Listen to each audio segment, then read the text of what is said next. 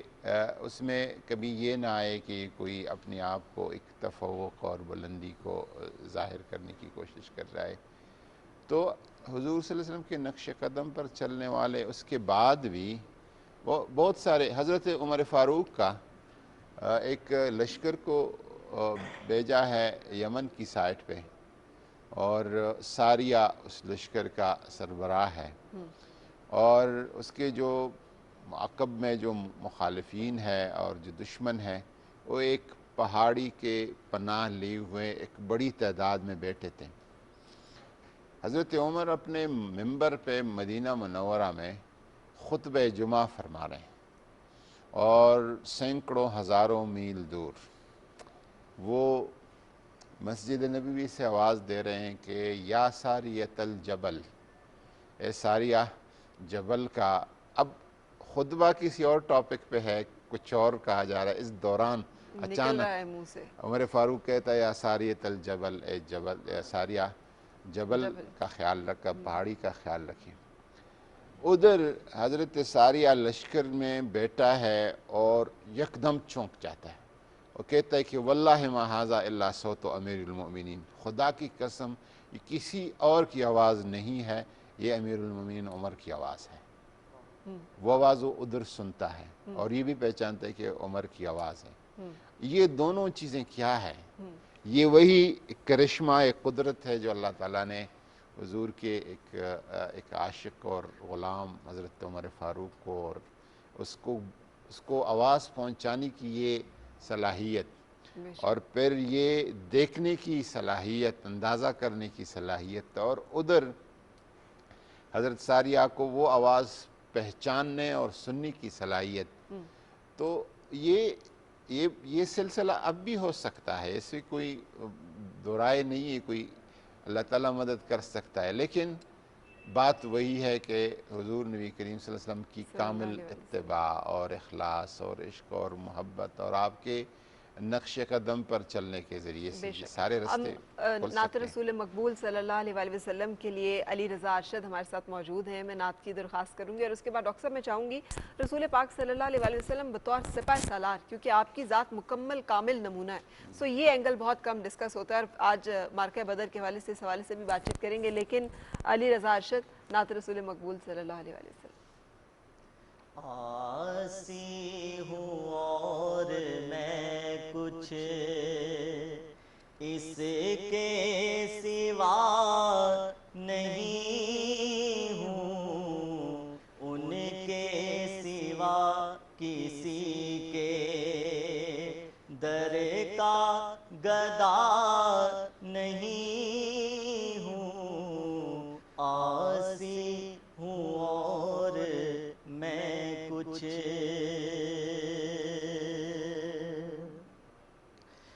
محشر کے دن خدا سے امید مغفرت ہے.